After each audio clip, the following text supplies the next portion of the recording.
Hey guys, welcome back to the Ask Mario Show. This is episode 39, and in today's episode, we're going to talk about full body workouts versus bro splits. So the question of the day came from a guy whose handle on YouTube is Hootskins, and he asked me, I've seen a few YouTubers cover full body workouts versus splits for efficiency in building strength and mass in the last few weeks. I'm sure a lot of people will benefit from your viewpoint on this, so you seem to really do your research before releasing any information. So I'm very curious to see what you might have to say. Very good question, and I've actually noticed a lot of YouTubers have been talking about this because the study came out from Dr. Brad Schoenfeld, which compared full body workouts versus bro splits. So let's dive a little bit into it, and I'm going to give you guys my practical applications from that study that I do and from other studies that I've checked out on this specific topic. So what does the study do? Basically, they compared full body workouts 3 days a week on non-consecutive days versus a bro split, where the guys would hit the muscle group once a week really hard from different angles, and they would see which one performed better. The volume was equal, so the reps times sets times weight in total for the week was equal, so they didn't mix up the volume. And typically what happened in this specific study was that the total body workouts were performed and they gave more results, right? Even the biceps increase, which is kind of strange because the bodybuilders are specifically focused a lot on stimulating that biceps and doing all sorts of exercises, all sorts of variations, all sorts of movements to hit that biceps really hard, to make it sore and it's very painful, and to make it grow. So what did the study basically, to summarize it real quick? Essentially, they figured out that the total body group made more results in both strength and mass over this period of study where they compared the two groups. Both of them had 4 years of lifting experience.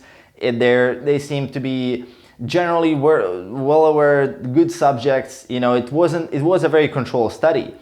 And one other study that goes into this as well was a study that was done on Norwegian powerlifters. I think Greg Knuckles on his blog wrote about this, where they took Norwegian powerlifters for 15 weeks and then they compared higher frequency versus lower frequency work. Well, typically the higher frequency in this study was doing the muscle group 4 or 5 times a week, while in Brad Schoenfeld's study they hit every muscle group 3 times a week. So they compared if even the higher frequency has more benefit than hitting the muscle group twice. And they show even in that study that the higher frequency had more results in both mass and strength. Didn't do much for the deadlift, but the squat went up, and the total for the powerlifters, who were very experienced by the way, went up by 10%.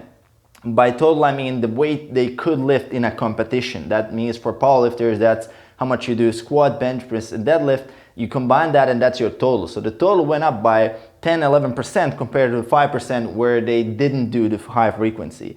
So high frequency seems to be the winner. And I've done high frequency training for the last 4 years. And I pretty much the first time I read about it was actually, I think it was about an article about Steve Reeves.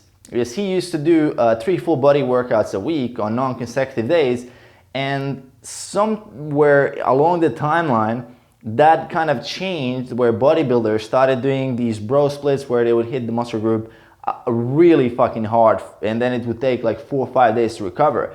But there's one thing here that the bodybuilders, I guess the studies have shown what actually happens, especially if you're a natural bodybuilder or a fitness model or just an enthusiast who wants to look good, look lean.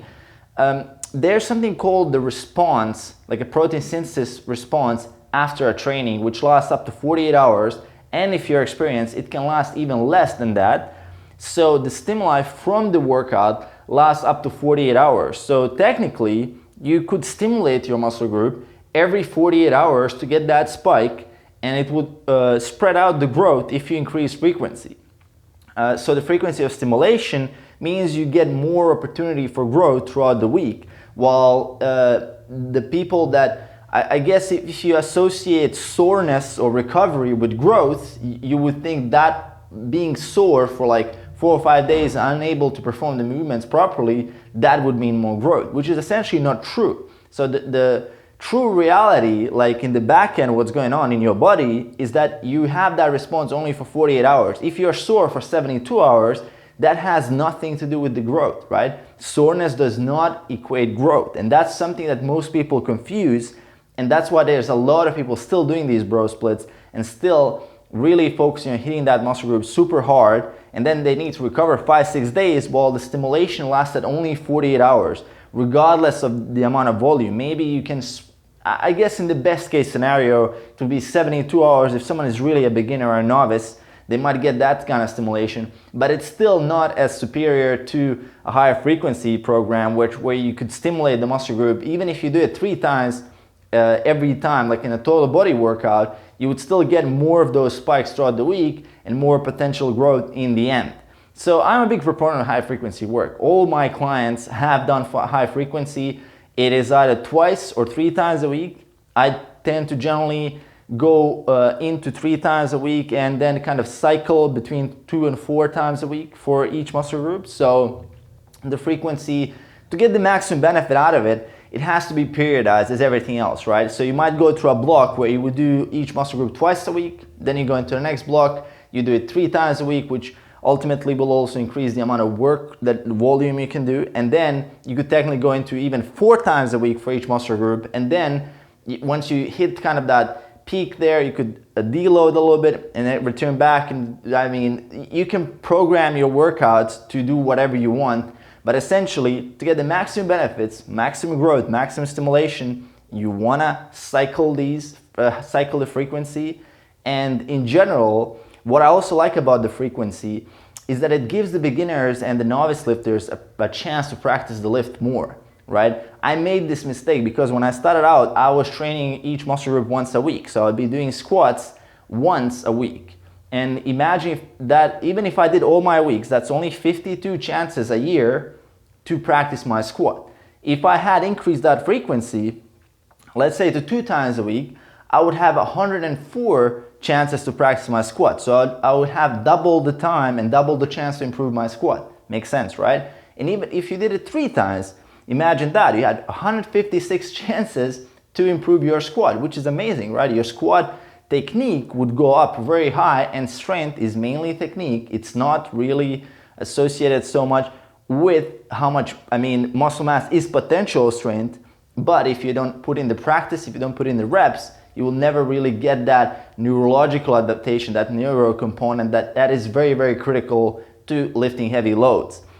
And that's pretty much kind of the summary, I guess, of this video would be, I personally like to do more higher frequency work, whether it's full body workouts or just combining your split in a way that you would train each muscle group at least 2 or 3 times a week. That would be my personal recommendation if you're a natural bodybuilder or just an enthusiast who wants to really look good, build some muscle, build some strength. You have more chances of practice, you have more stimulation throughout the week.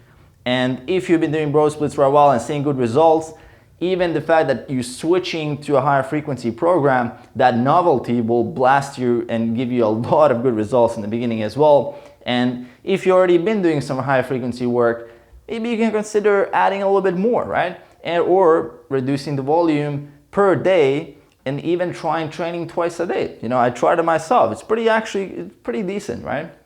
You want to try it out. If you have the opportunity, try out different kind of stuff, see how you respond, and the novelty factor will also play a big role here and will help you grow more muscle, build more strength. And I hope you guys enjoyed the video. Hope it was informative. If you have any questions for the Ask Mario Show, definitely leave them below the video, and I'll see you guys in the next episode. Peace.